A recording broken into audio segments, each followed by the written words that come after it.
What's up, David? Thanks for coming on the show again. I appreciate it, man. Thanks for inviting me back, Eric. Good to see you again. Yeah, hopefully you're a monthly guest from now on out because every time we talk, it's always a great conversation. As usual. Look forward to it.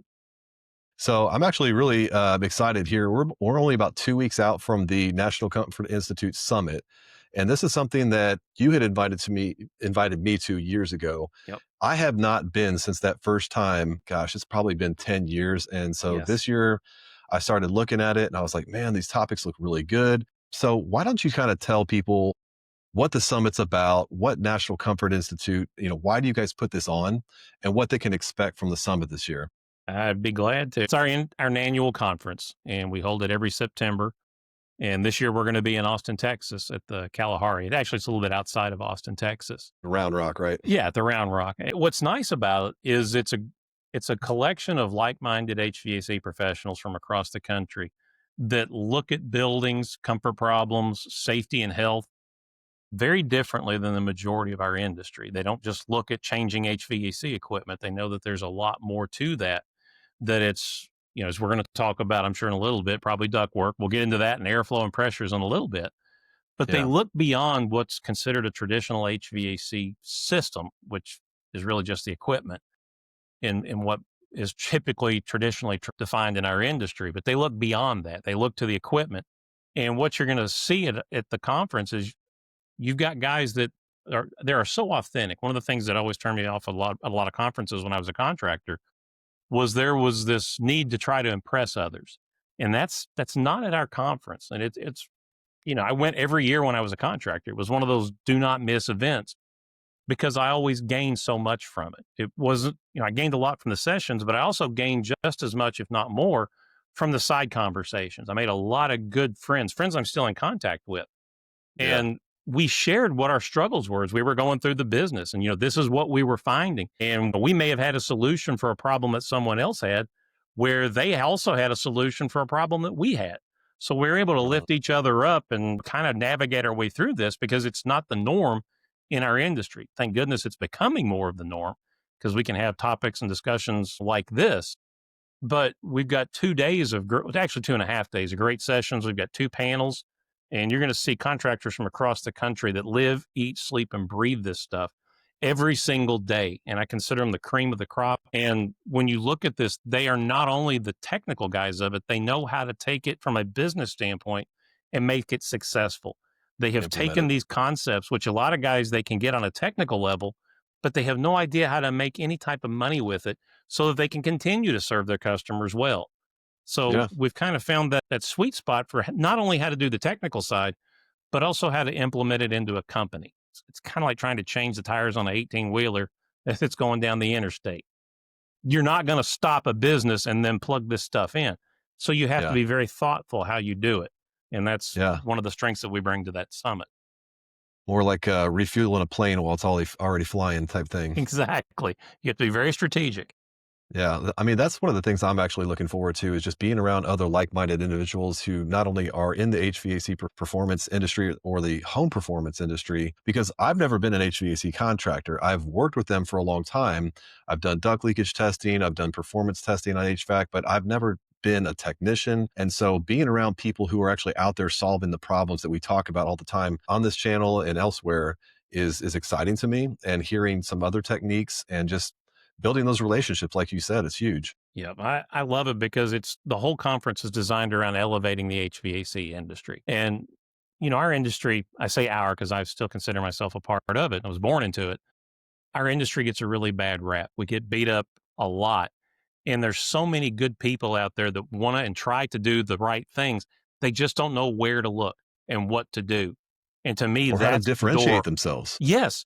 They think that they have to, and that's what got us involved in it. One of the things was we knew we did good work, but we had no way of proving it.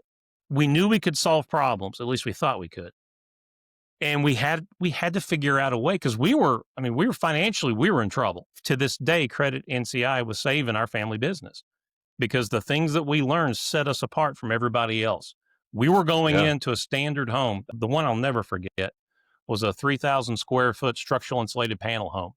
Every other HVAC contractor in the area was recommending a 5-ton ground source heat pump.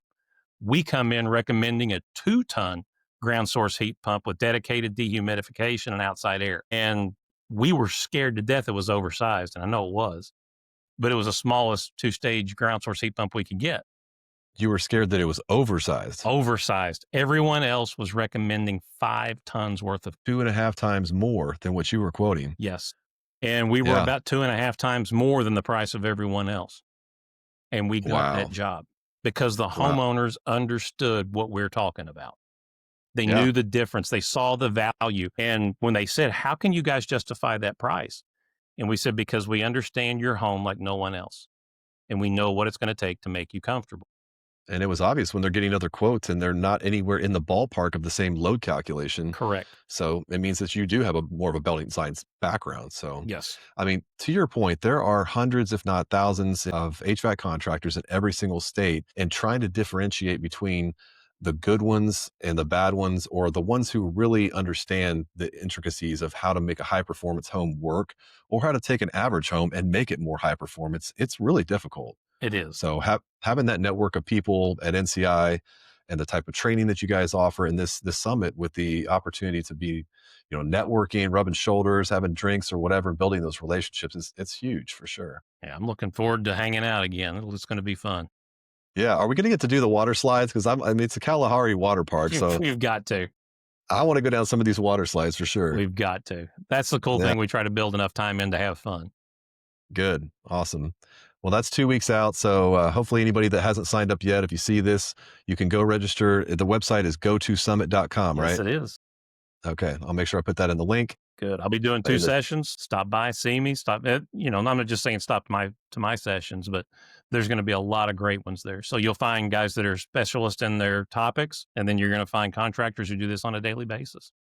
What are the 2 topics that you're teaching on? I'm doing the path to high performance HVAC, which is really a very high level approach to how you do this stuff and how you break it down into bite-sized chunks.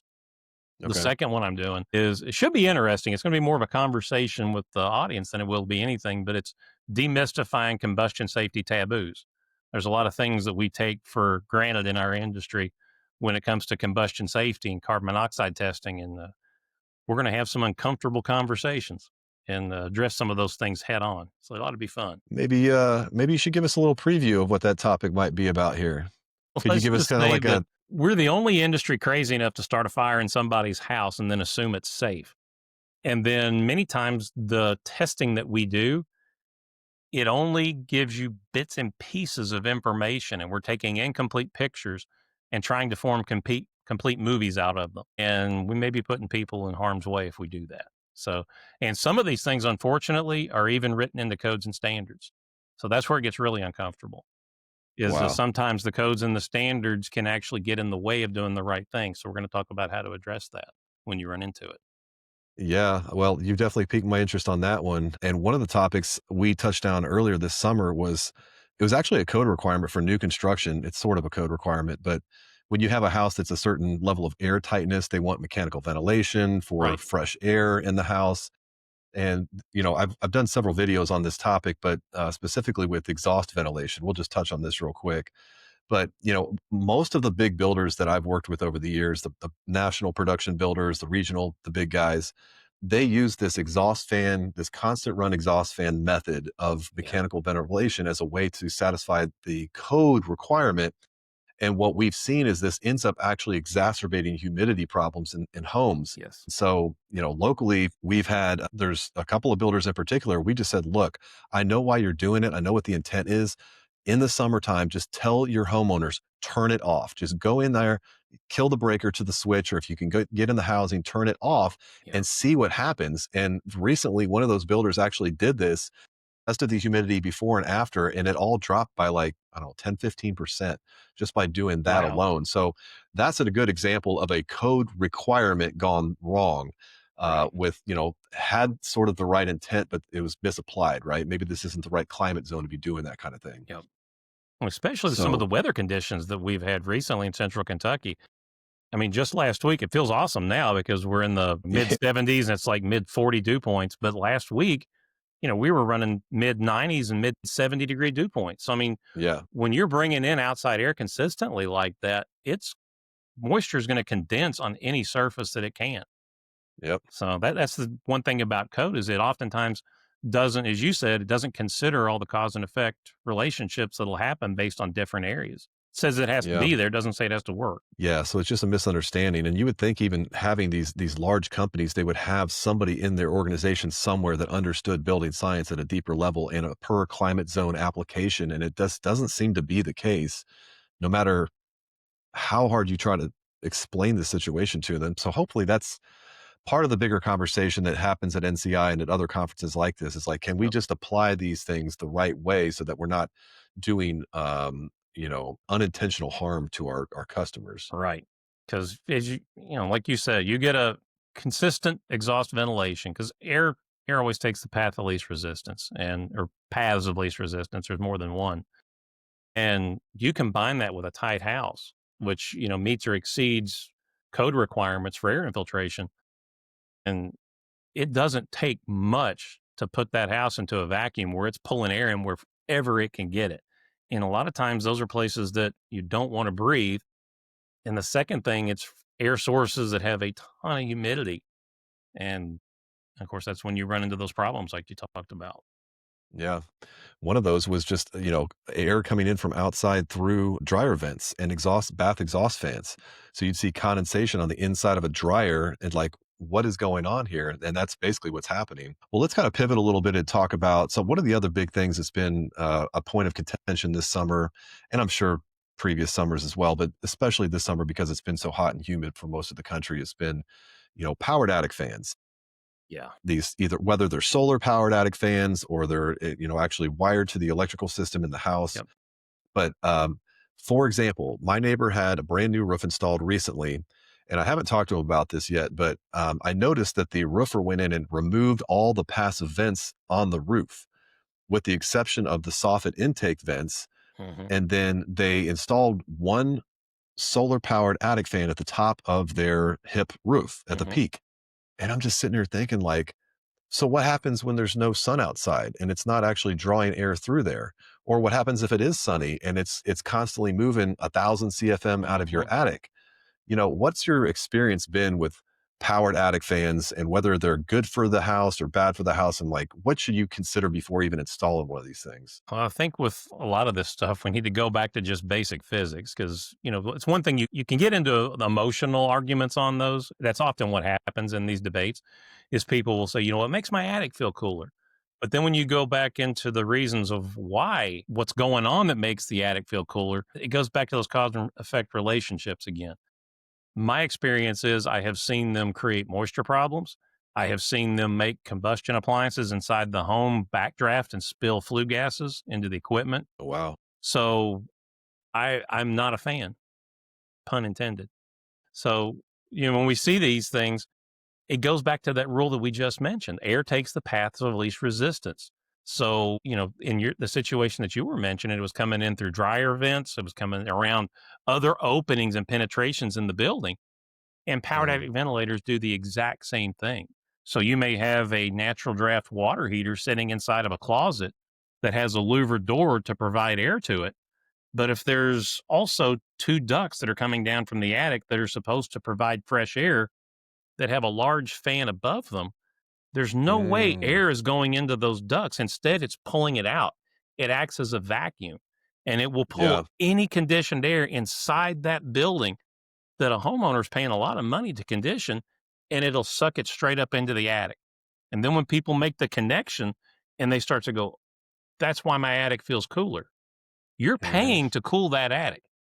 And Yeah. then the other things that go on along with that, we mentioned the humidity. A friend of mine shared a story with me up in northern climate where you don't think of moisture issues, but there's a lot of water up there. They were Yeah. running very hot, humid conditions like we were in central Kentucky. They had moisture stains along the drywall around the perimeters of where the supply registers were coming out of the vent. They Yep. had two powered attic ventilators on top of the roof that were running. And this was an older style home, and they did a pressure test. So, what they did was they took a high precision manometer while they were standing inside the home and they ran a hose outside just to see how much of a vacuum that the house was being pulled into by these two powered attic ventilators. and it was running a negative pressure of 6.5 pascals on an older, I think it was 1960s leaky home. Yeah. That's a So lot. it was pulling in a lot of outside air. And of Yeah. course, it hit surfaces that were below the dew point and it started raining inside. So basically, the air inside the house was being pulled up through the gap between the drywall and the boots, meeting that cold air around the metal boot. And then it was sweating, condensing down onto the drywall, staining the ceiling. Yes. And in some situations, you had the duct system wasn't perfect. You actually had the conditioned air being pulled through duct leaks. So when that happened, then you had that temperature inside the ducts. It started raining inside the ducts as well, and then leaking out through any unsealed seams. Yeah, well, that's another thing that I've seen with one production builder in particular had a rash of occurrences where there was moisture inside the flexible ductwork located in an attic, and they had never had this problem before. And while I did find some leaks in the ductwork, the house was just depressurized constantly. So Hmm. between duct leakage and depressurization and these, hot, humid attic spaces, it was a battle that they hadn't seen before, and they weren't quite sure how to go about fixing it. So they just cause a lot of issues. And I don't know. If you could vent naturally an attic space through soffit, gable, roof, bridge, whatever, I think that's your best bet. I don't really see the point unless the only time that I've really heard that a powered attic fan may be beneficial is if you only have like gable vents and you want cross ventilation, like there's nothing on the ridge, there's no ridge vent or roof vents, and you're just trying to pull it from one side of the attic to the other. I can kind of get that argument, but you could also just add roof vents or ridge vent instead. Right. So, Well, and the theory behind it sounds good because it's a fan; it should pull air. But the devil's in the details with anything. You mentioned these situational problems that are popping up. The ceiling has to be 100% airtight in order for that to work. right. Otherwise, that Yeah. paths of least resistance thing pops in. So Yeah. there's a lot of Attic detail there. hatches, boots penetrations. To your point, I hadn't even thought about, I'm surprised I didn't think about this before, but the high low ventilation for older gas appliances. If you've got like a gas water heater, atmospherically vented gas water heater, or an 80% gas furnace, and there's attic space above it, they still build houses like that every once in a while. I don't Yeah. see them a lot, but they're still out there. Those are just two big, 6 inch or 8 inch pipes going through your Right. ceiling. Right. There's It actually blows my calculations mind. for how to figure it. Yeah. But it's like, we have sealed combustion appliances so that you don't have to do that stuff anymore. But yet builders still want to do this old school method that has these unintended consequences like we're talking about now. So it's like, Right. look at the bigger picture. What could you be doing differently to make this house more healthy, more comfortable, more efficient, and avoid these like warranty calls and stuff down the road? Yep. And some of these problems people they aren't even aware of. You mentioned a natural gas water heater. There is a opening. It looks like a bell on the top of them, and there's a 2 or 3 inch gap above it, depending on the manufacturer. It's called a draft hood, Hmm. and Yeah. it's just an opening in the venting system. Air can just as easily go into that opening as it can come out under the right conditions. And it's designed for natural drafting, so very low pressure differences created by the temperature of the gases in that appliance to draw air in and go out. However, if you put a powered attic ventilator on there, there's no way that the temperature of those gases can overcome that. There's so many problems that builders don't have to think about, or I guess they should be thinking about that they're not thinking about.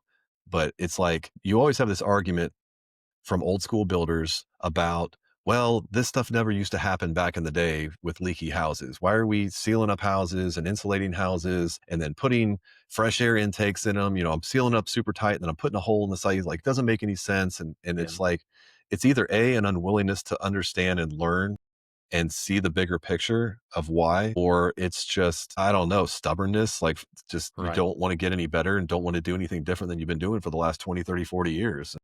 Yep. That in itself can be frustrating. So, Yep. And what's interesting is when you look at specifically carbon monoxide incidents, the majority of reported cases have taken place in older leaky buildings, not newer airtight buildings. So that and that why is kind of that? goes against the norm. What people think Why do that you might think be that one of those is? taboos. So why do you think that is? 2 words: stack effect. Stack effect. So taller buildings, Act like a air being chimney, drawn at the bottom. Yeah. but they also act as a competing chimney. And so they will actually use the flue on a natural draft appliance as the makeup air duct if you have more free area of opening in the upper part of the building than the size of the flue. Okay. I got It you. actually it causes backdrafting, flue reversal. Yeah. So, and So this is speaking one of of the things that the HVAC industry usually gets just beat up on is because in the wintertime, they say CO poisonings go up. If you want to see how bad CO poisonings are year round, and I know we kind of went off the rails on this one, but if you want to see how bad CO poisonings are, do a Google News alert for carbon monoxide, and you can get all the news stories that come in daily on carbon monoxide poisoning. There have been a ton that have taken place just this summer when there wow, is no from heat water running. heaters. Right. I mean, 20 minutes down the road from us, well, for me, in Lexington, Kentucky, there was actually a person, unfortunately, that lost their life. So, Jeez. we blame furnaces a lot of times, but what about those situations in the summertime? We don't think about water heaters. We don't think about automobiles. We don't think about barbecues. We don't think about, any type of lawn equipment. If it burns any type of gas, whether it's, gasoline or natural gas or propane, there's a chance for carbon monoxide production. Yeah, because you're bringing those things into your garage. Your garage is connected to the house, Hmm. and unless it's really well sealed between the garage and the house, there's an air connection Correct. path. So Let's take that we'll step one step further with the powered attic ventilators. Because yeah, if you've got that connection and it's a car out in your garage, because a lot of times people say, well, my house is all electric. I don't need to worry about a carbon monoxide alarm. If there's a powered attic ventilator on top of an all electric home and you have an attached garage, it can pull those fumes right into the house. If you're with a outside gas grilling, same thing. car, but not with an electric car. No, an electric car. Yeah, maybe you got rubber burning smell or something like that. Right. A charging batteries can do hydrogen sulfide, but that's another topic. Yeah. So speaking of ductwork outside the living space and pulling air through it and all that kind of stuff, I'm still seeing builders doing new construction houses with ventilated crawl spaces. A lot of production builders are now building on slabs instead of on crawl spaces and basements to Hmm. save money, Right. to make the houses more affordable, which means that generally speaking, the ductwork's going to be in the attic space, which is 120, 140 degrees in the summertime.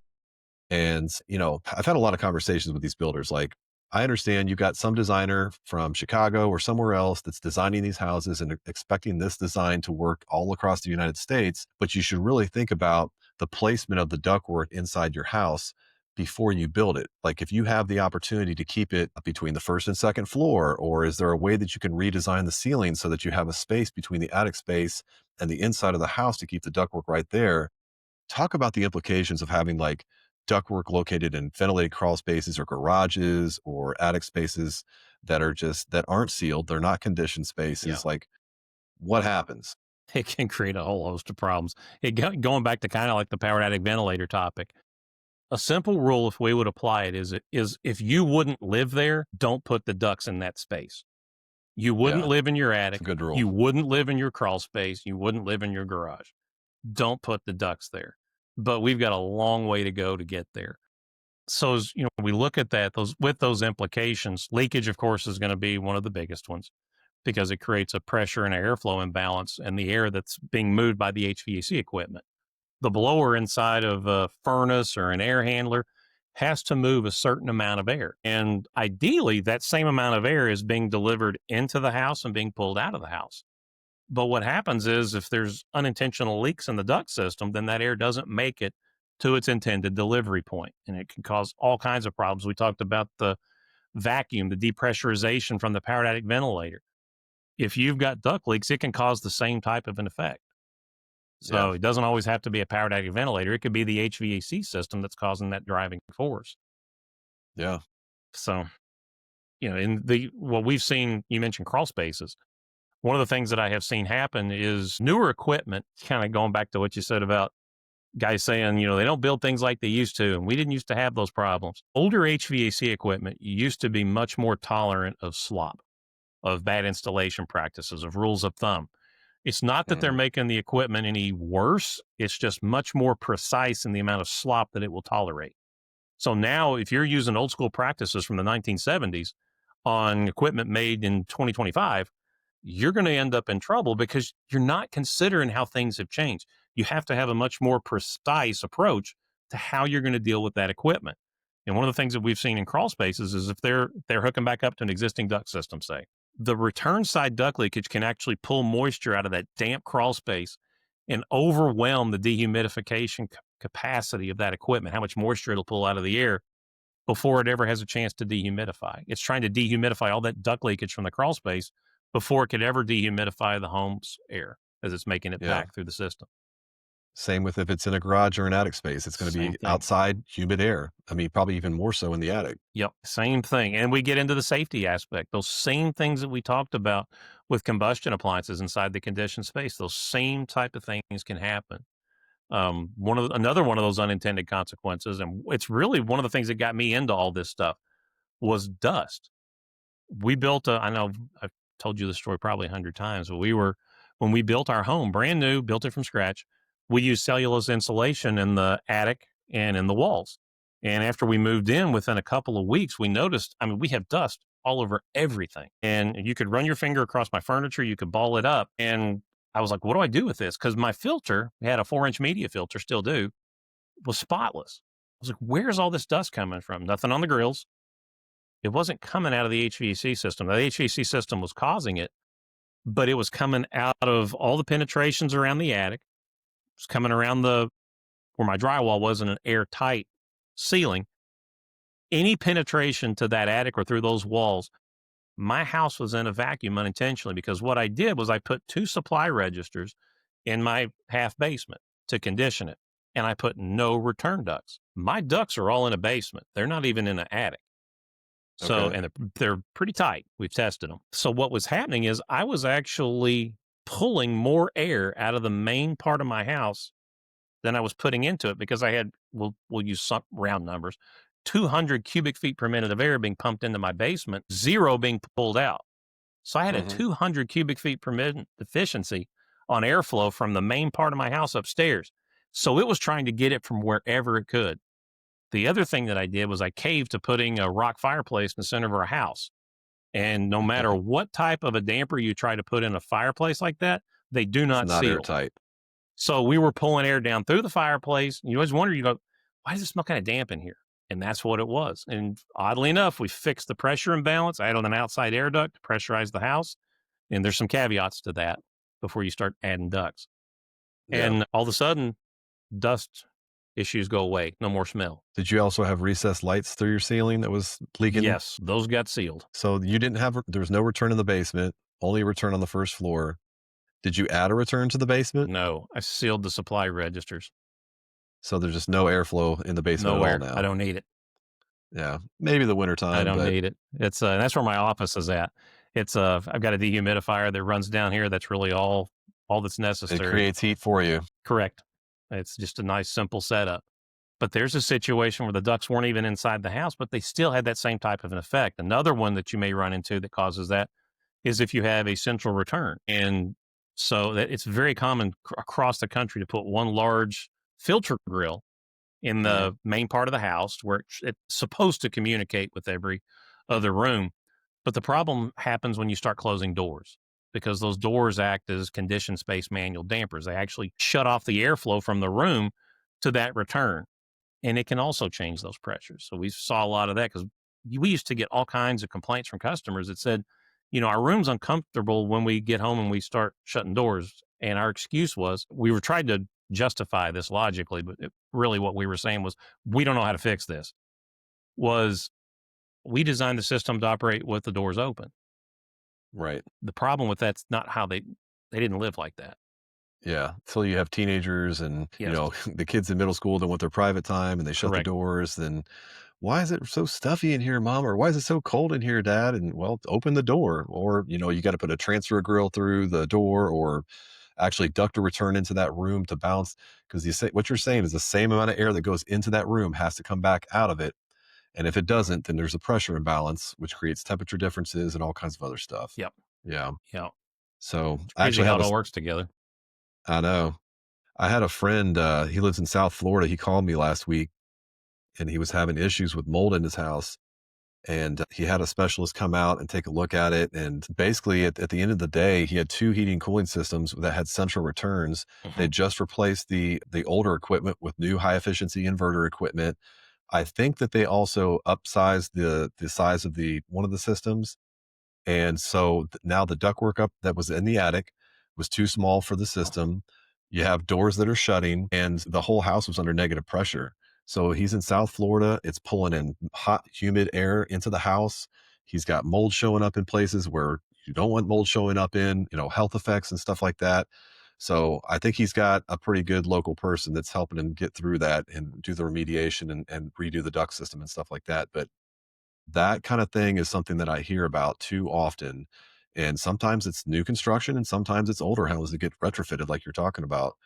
So having an HVAC company that understands pressure imbalances, and the ability to test it and verify it is super important. And so, like one of the things I'm looking forward to at the NCI Summit is the trades show with the different manufacturers that have testing tools and software and stuff like that. But to figure this kind of stuff out, you have to have at least a basic pressure gauge. You got to be able to know how to use it, what it know how to read it and diagnose these problems. And then the other thing that I think is really important I want to touch on is even if you're an HVAC contractor, and I'm going to speak to everybody that's at the summit about this, and anybody that listens to this that's an HVAC contractor, I want you to understand this. You can understand all this stuff. You can be the building science expert of your town or city, but if you can't effectively communicate the issue and the solutions or the possible solutions to your customer, you're not going anywhere. And that is really half the battle. So Yes, it is. diagnose it, figure it out, and then figure out a way to easily explain the issue, either visually, like with an infrared camera or smoke pencil or something. Because if you just send them an email and all it says is, a bunch of numbers and pressure and stuff, and your customers' eyes are gonna glaze over, they're gonna be confused, and they're not gonna have the confidence in you to move forward with that estimate to fix the problem. And so I hope that that is a part of the conversation at the summit for sure. And so like when I do inspections, I used to create these 30 to 50 long page reports, and they were really detailed, and you've seen them in the Oh, yeah. past. I quit doing that years ago. I thought that they were great. And you were like, "Eric, those are great reports." My homeowners 99% of the time could not care less about all the detail in the report. They wanted to know what is the problem and what is the solution. So I personally just switched to doing video reports where I just record my screen. I show them the pictures, the thermal images. I explain to them what I found and what my recommendations are for improvements. And then they can save that. They can look back at it. They can rewind it. So explaining the solutions and what the issue is so important. And I think people are going to get way more jobs closed if they can do that Definitely. effectively. They're going to have higher profit margins, and they're going to be able to grow their company. So don't talk over the head of your clients. That's what I'm saying. That is so huge. I thought I remembered your reports having a summary page in the very beginning before you got into all the details. That It really did, and it laid was it out simply. yes, you're right, but it was still like it was by category. Here's the issue and kinda here's some solutions and stuff, but it still was like a lot of reading, and if Got it. people today just people are impatient, they just want the answer. Like, "So just tell me the answer." So now they get to listen to or watch a 20 or 30-minute long video with a summary built into it, and it's easier for me to explain it that way rather than just typing it up into a report, so And you've that's made just it my entertaining. personal preference. Yeah, and I like doing it that way better, so and it differentiates me from just about anybody else that's out there in my area at least. So I lived this because when we first started doing the stuff that NCI taught, it was hit or miss whether we would sell a job or not. And I remember I called Rob Falk, past president of NCI, before he passed away a few years ago.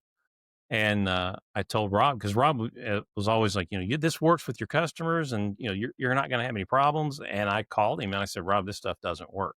And I don't know if you remember Rob or not, but Rob, I do. he was such a gentle soul. And he said, "Oh, really?" He said, "Talk to me about how you sell this to your customer." He said, "Give me a job recently." So I thought of one, and I puked on him technical garbage for 5 minutes. I probably regurgitated every type of an acronym, abbreviation, measurement that I could. And he was very tolerant of it. He let me go probably for about 5 minutes. And then he said, "Stop." He said, "You suck. I wouldn't buy anything from you either." Yeah, And I could have got mad, but I didn't. I was like, "What do you mean?" And he said, "Not once did you look at that situation through the eyes of your customer. All you did was just blow hard about how much you knew and how technically superior you were. Not once did you exactly. look at it from their standpoint and try to solve their problems." And that was one of the most priceless lessons I ever learned. was you have to bring this down to the level of an eighth grader. You have to look at it through the eyes of your customer. You have to put yourself in their role. A friend of mine, David Holt, always talks about look through the eyes of the customer, and you have Yep. to do that. Think about the last time that you had poor customer service or somebody tried to sell you something. You probably hated it. There's an old Yep. saying from a fellow named Frank Betcher, used to be the third baseman for the St. Louis Cardinals about 100 years ago, and then he started becoming an insurance salesman, I believe. He said, people hate to be sold, but they love to buy. And we try to ramrod too many new things down customers' throats that they don't even need to solve problems or even unintentionally create problems. You mentioned oversized systems. People are spiffed for selling equipment based on tonnage or capacity. If you're a homeowner watching this and your HVAC contractor's at your house less than 5 minutes and all they did was look at the data plates on the indoor and outdoor unit and they give you a quote, you're getting ready to get an oversized piece of equipment. I can just 100%. about guarantee it. And if you're an Yeah. HVAC contractor listening to this and you're doing that, stop. You're better than that. Have the courage to go out and quote what that house really needs and get paid for it.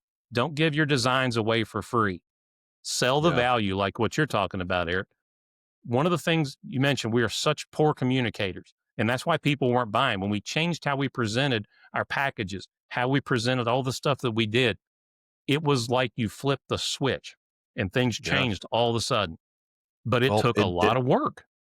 and it builds trust between you and the customer, the client. I mean, if they understand you better, they're much more likely to take your word for it, go forward with whatever you're recommending and say, is there anything else that I could do? So it's super important. And there And were that's really jobs that we what walked away from because we said, we're not doing you a service if we do this.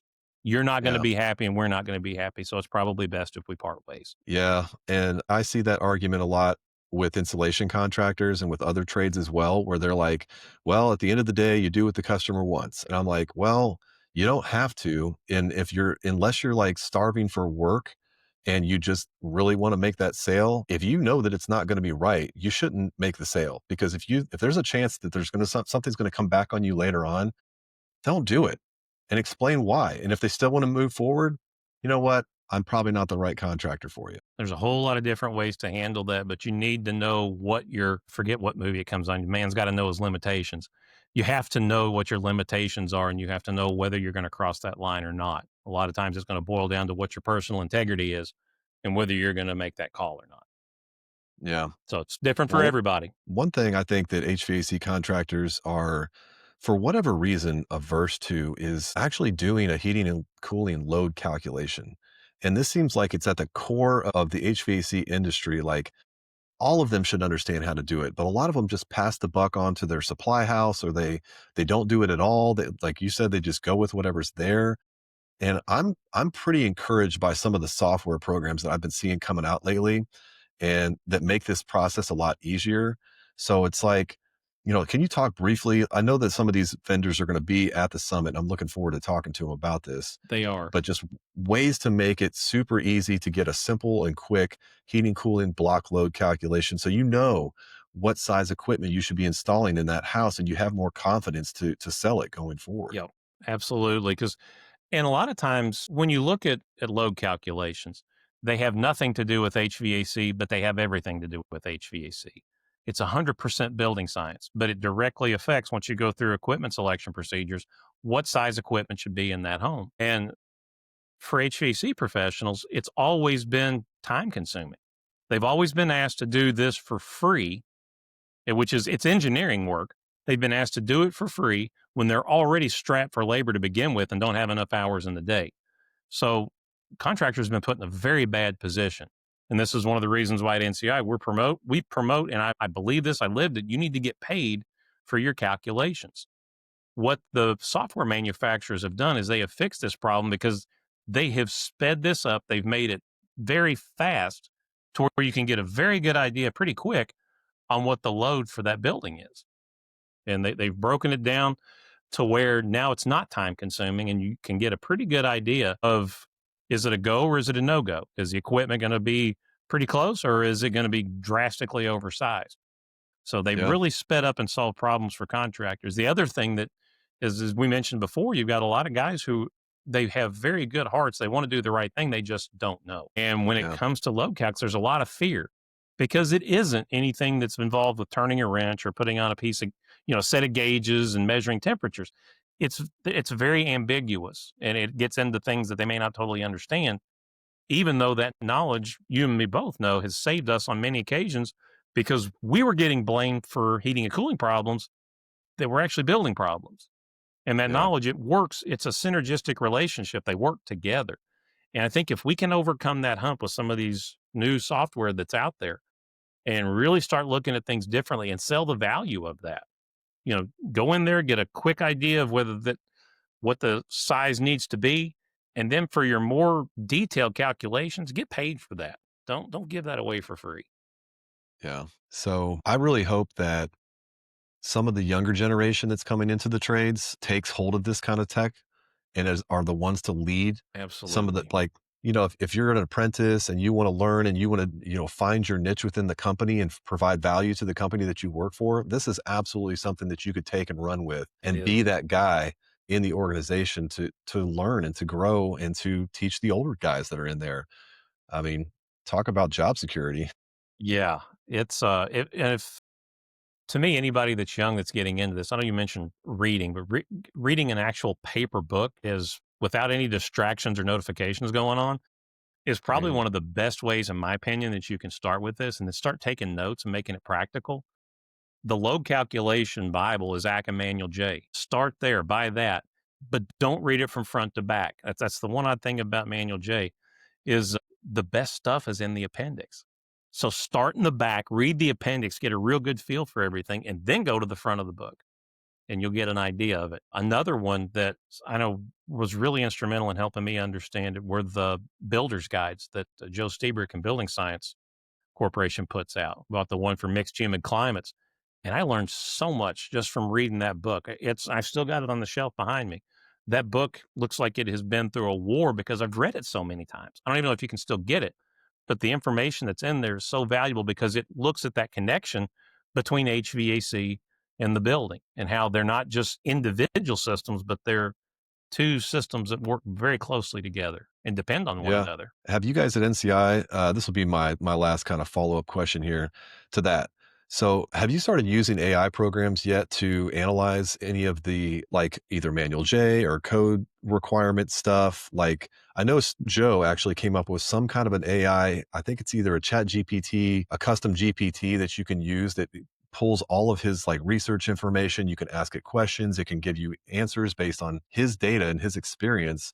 And the same thing, like I was playing around with ChatGPT a month or so ago. Hmm. I found one that was basically about energy codes or building codes.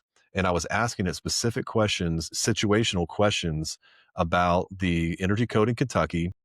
And if I had this kind of house and it was this many square feet and this type of appliance and this type of R value, and it was giving me back pretty good information. Okay. Like, yeah, and actually referencing different parts of the code. And it's not always exactly perfect, but I see that as being a really nice extra tool that people can use that it's available in your Right. pocket. And even builders and code officials, if you're not clear on the interpretation of a certain part of the code, and you can ask it questions and it can reference back the particular parts of the code and support that argument. Right. I think that that's going to be huge for helping people understand all the complicated codes and requirements that are out there. With more use, those learning language models are just going to get smarter. They will get Yeah. better. That information will get more accurate. Us at NCI personally, we haven't looked into that, but I will tell you, we've got a lot of folks. You'll actually meet one of them in Austin that is using. He's created his own workflows through that for duct renovation, and it is incredible. I don't know if he's going to talk about it in this session or not on duct renovation, restoration, or repair, but Zach Ortwine is on some cutting edge stuff with that on how he uses it for duct renovations. It's incredible what he does. And he also uses it as a way as a communication tool for his customers. He is, in my opinion, what he is doing, he is the future of duct renovations because he does it for through the duct cleaning industry. And Yeah. he's not trying to sell equipment, he's trying to fix ducts. And he is He's paving the way for a whole lot of guys. He's somebody to definitely keep a watch on. That just gave me an idea too. I mean, and so like you have the Cool Max reports or the True Flow reports. There's probably a way to give it a little bit more information and have it spit out a more situational explanation of what the issue is Yeah. with Chat GPT or Grok or one of these AI programs. I'm sure there's some way that you can make that happen. Just again, to explain to the customer what's happening in their house based on the data that you're collecting without you having to come up with the words. You put the inputs in there, and I can foresee a way for Yep. that to just like spit out a clear eighth grade level explanation that anybody could understand. Yep. So it's pretty exciting. So It is. I'm definitely looking forward to the summit and hanging out with you and the other guys from NCI and all the other high performance HVAC contractors here in 2 weeks from today, right? 2 Is weeks when it from starts. today. It's crazy. Doesn't seem like So it's time for it to be here yet. yeah, I'm looking forward to it. We'll hit some water slides and have a few drinks on the side and have a good time at NCI. It's going to be good, Eric. I'm looking forward to it. All right, man. Well, I'll see you here in 2 weeks, and I'm sure we'll do this again here in another month or so. Absolutely. Thanks for having me on again.